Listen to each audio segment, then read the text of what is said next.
Tote Bag. A short story from Marvin Bryson. Morning sun casts placid shadows over a suite in a residential hotel. The door to the suite opens and a large man appears. The man is roughly 6 feet tall, casually dressed, and carries the round body of an aged American footballer. Juxtaposed to his mature face, the man's left hand clutches a high-quality denim tote bag. As he makes his way into the room, he lifts his free hand up in the air, and like a child substituting their hand for an airplane, splits the cascades of microdust that dance with the sunrays and shadows that welcome him into the room. The man places the tote bag on a countertop next to a refrigerator. He retrieves a wrapped sandwich from the tote, places the sandwich, a bag of chips, and a flavored water on the top shelf of the otherwise empty fridge. He turns and takes a few steps to a small dining table where he retrieves a few more bottled waters from the tote bag and places them on the tabletop. He continues by reaching back into the bag for what turns out to be a blueberry muffin, then meticulously places the muffin near the waters. Satisfied that his sustenance for the afternoon is accounted for, the man walks over to the bed where he retrieves some gym shorts and a t-shirt from the tote bag, and places them on the bed. He looks over to the closet, then to a desk chair, and finally to the room's couch. He takes a moment to ponder, then walks over to the desk chair where he places the empty tote bag. He removes each layer of clothing and places them onto the chair until he finds himself nude.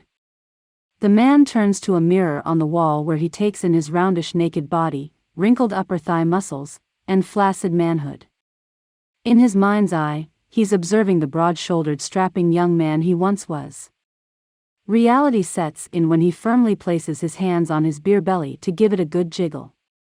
Observing the fluid movement within the layers of fat forces him to ponder. Damn.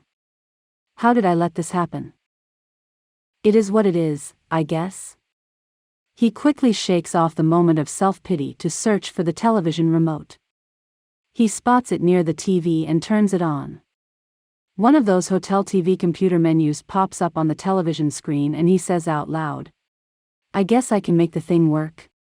He scrolls to ESPN and turns up the volume on SportsCenter. From there, the man walks over to the bed, picks up his shorts, steps into them, and then sits down pulling the t-shirt over his head while simultaneously bouncing, checking the mattress's firmness. Then, in one of those moments, he remembers that his cell phone is in his pants pocket. Cell phone in hand, the man lays down on the bed and texts the hotel's address and his room number to an anonymous someone out there in the universe. Placated by having the most important details of the morning taken care of, he stands and turns the television in the direction of the bed, fluffs 4 pillows into a comfortable V shape, and settles in to enjoy the show. The commentary on last night's game doesn't hold his attention, so he dozes off. Minutes later he awakens, stirred by the thought of his pending rendezvous. His imaginings take him back 5 years to when he first saw her face in a headshot on her website. The website detailed an eclectic mix of holistic healing modalities including massage therapy, aromatherapy, Reiki, and a new concept to him, platonic cuddling. However, what intrigued him the most was her kind eyes and smile. Having recently come off an 8-year stint as a family caregiver for his ailing parent, the man lost his sense of what an emotional normal could be. And moreover, how the affection of a compassionate woman literally makes life worthwhile. His mind's eye takes him on a race through his past, pondering how he has always been a loner with a carefree spirit. Having grown up the son of a soldier, he was used to moving around, rarely staying with a job, apartment, or even a home he had once purchased for more than a few years. The lifestyle choice had afforded him many personal and professional adventures.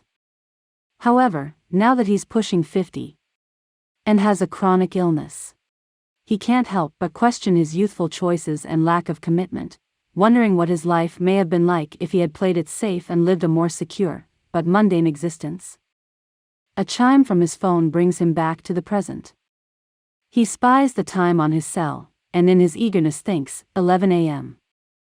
30 more minutes and she'll be here. The anticipation of returning to the emotionally safe place that he's constructed with her always stirs up a hormonal high in him. Over the years their relationship has grown more intimate on an emotional level, so sharing his secrets, fears, and aspirations with her has become routine. He oftentimes feels like she's emotionally unavailable to him, guarding her heart on some level. So, he conjures up something, anything, and everything that he can remember her saying or doing to continue to justify their arrangement. The chime of a text message notification causes him to dismount the mental gymnastics. The message reads, "Sorry I'm running late, be there by noon," punctuated with a smiley face emoji throwing a kiss. The man thinks, that kissy thing again, why is she always more affectionate in damn texts than in real life? He starts to linger in the feeling that he's being toyed with, mistaking their long-term association as some sort of unspoken commitment. Then, as always, he dismisses the message in her actions by conjuring up details of a past relationship that she may have had that went wrong. Or the fact that she is a working single mother with responsibilities and problems that he could never truly understand. Anything that could plausibly rationalize her unwillingness to be authentically vulnerable with him. His racing thoughts won't let his mind rest. So, he continues to walk his mental balance beam, mining for anything she may have said or done at their breakfasts, lunches, dinners, or in the intimacy of their sessions, to keep his emotional balance. Finally, there's a knock at the door that brings him back to the moment. He rushes to open it. A petite woman grumbles, "Parking here is ridiculous," as she passes. As she makes her way inside, he takes in her well-toned body with lust in his eyes. Then, he visibly relaxes and smiles upon experiencing that certain emotional familiarity that manifests itself whenever he's with her. The woman continues to ramble, "Clayton, I'm just trying to with the school year starting up and everything, I'm not used to having to get up so early to carpool. Ashley's in a new school this year. It's just a whole lot to deal with, Clayton simply looks at her and continues to smile, basking in the sound of her voice and frenetic energy. She looks at him in an inquisitive, but also seductive way. Lost for a witty comment in response to her expression, Clayton coyly asks, "What's up?" through a smile. She turns up the sexy and replies, "Nothing. You look a little like... I don't know. When was the last time I saw you?" Genuinely surprised, Clayton says, "Priscilla, you really don't remember coming by my house last month?" Priscilla replies, "Oh yeah, that's true." Clayton laughs, and Priscilla continues, "I had trouble getting to sleep last night and I have no idea why. I kept tossing and turning, it was just a restless night. Thank goodness it's nice outside today." Clayton says, "It's going to get cold out pretty soon." Priscilla responds, "I'll be back," and disappears into the bathroom. Clayton takes the opportunity to grab a bottled water from the tabletop before sitting down on the couch across from the bed. He inadvertently starts to inspect the room, first noticing that the walls have a few too many scuffs and scratches. And then a noticeable stain on one of the couch's throw pillows. Clayton tosses the stained pillow to the side and thinks, this place could use a spruce up. Priscilla returns wearing a black see-through teddy, and asks Clayton, "Do you like this one?" Clayton responds, "Thanks for indulging me. It's super sexy." Priscilla continues, "Don't thank me just yet. Guess what I forgot?" Clayton responds, "What?" Priscilla says, "The pumps." Clayton replies, "Ah. Don't tell me that, they're the best part." Priscilla continues, I know. I usually keep a pair in my car just in case. But for some reason, today I didn't. So, how did you sleep last night?" Clayton replies, "My sleep clock is a little off." Priscilla says, "I know what you mean. Like I was saying earlier, I got in the bed at 11. Then midnight came and went. When I was still awake at 1, I just gave up and turned on Game of Thrones." "You watched that?" Clayton replies, "Yeah. brothers marrying sisters and uncles marrying nieces. All that maintaining the bloodline action is a little much. Priscilla says, "So what do you want to do today, sweetheart? Massage? Cuddle? Or what?" Clayton replies, "Let's see.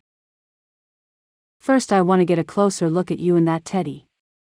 Then I guess I'll give you a foot massage, and we can just cuddle for the rest of the time." Priscilla comes closer to the couch to give Clayton a close-up view of the lingerie. The room becomes eerily quiet as Clayton admires her body. Their breathing begins to sink into a familiar rhythm.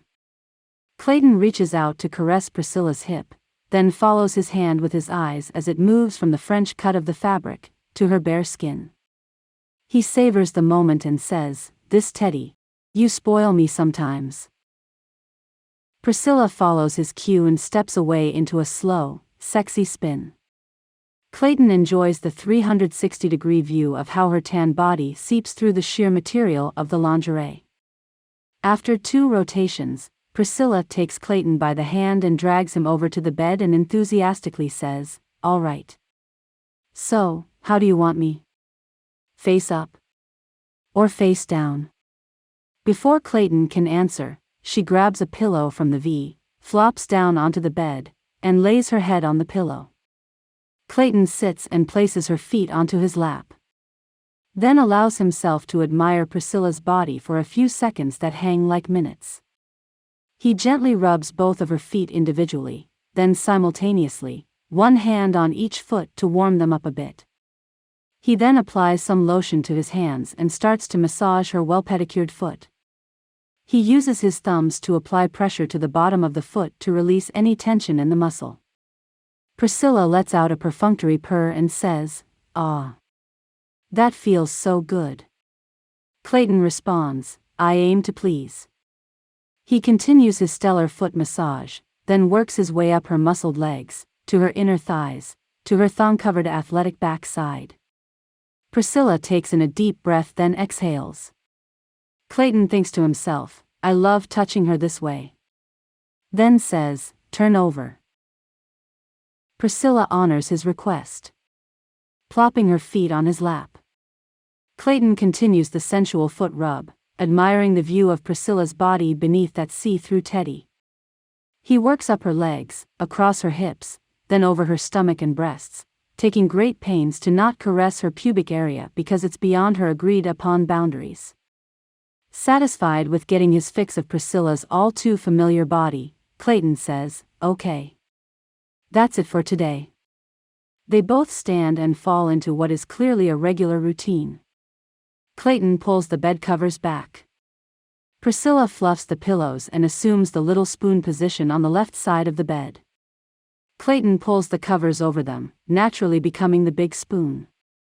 As the two adjust, Priscilla pulls Clayton's arm over her. They remain silent, breathing patterns in sync, eyes closed, enjoying that hormonal energy exchange that comes from sensual touch. Clayton gently kisses Priscilla's exposed shoulder, and eases into the healing space that he's made with her. Priscilla matches his energy and starts to caress his arm and hand, then gently kisses the back of his hand. Clayton rolls over onto his back. Priscilla follows, placing her head on his chest, then wrapping one of her legs over his. Clayton begins to stroke Priscilla's hair and she asks, "How's your heart?" Clayton replies, "It's under control, my new meds have been working out nicely. I'm still having stomach issues though." Priscilla places her hand on Clayton's manhood over his shorts, causing an erection, and asks, "You want to get off?" Clayton replies, "Maybe later. But keep doing what you're doing, it feels good." Clayton and Priscilla form a sensual pretzel, intimate, quasi-sexual, then they eventually doze off to a mild sleep. The sound of Priscilla's cell phone alarm stirs them from their sleep. Clayton thinks to himself, "I hate that sound." Priscilla looks up at him and says through a refreshed smile, "How was that? Did you have a blast?" Clayton replies through a grin, "Ha.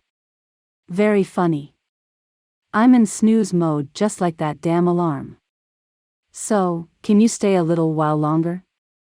Priscilla looks to the clock on her cell phone and says, maybe 10 or 15 minutes? Clayton replies, works for me. Come here, while pulling Priscilla back into bed with him. She pulls up the covers, buries her head in Clayton's chest and comfortably asks, so what are you doing after this? Clayton replies, I have an appointment with my disability attorney later this afternoon. I'll probably just chill here till then. The room turns silent. Priscilla closes her eyes to savor a few more minutes with Clayton. Clayton senses a fleeting moment of Priscilla letting her guard down. He stares off through the sheer curtains to the high-rise across the street. His eyes turn to the tote bag where he reads the logo and thinks to himself, I used to run things. Priscilla abruptly hops up out of bed and says, I've got to get a move on, before disappearing into the bathroom. Clayton gets out of bed, takes an envelope from a drawer in the nightstand, and places it in plain view. He grabs a bottled water from the table, sits on the couch, and gets back in his head, thinking, I wish I could give her what she needs, a home, security for her daughter. Priscilla comes out of the bathroom in her street clothes, spots the envelope, looks to Clayton and says, I needed that. Thanks. Clayton replies, I wish I could do more. Priscilla empathetically says, I know. You've always been generous with me, as she walks over to the couch. She leans in and gives Clayton a quick peck on the lips and says, so, don't worry about it, okay? Clayton stands and says, let me walk you to the door. He and Priscilla walk to the door like they have 100 times before. They embrace once more, and he politely ushers her out. Clayton closes the door and thinks to himself, this oxytocin thing is real. A few hours later Clayton's preparing to leave, accompanied by his lingering loneliness. Clayton retrieves the tote bag from the chair, takes off his gym clothes, and meticulously folds them before placing them into the tote bag.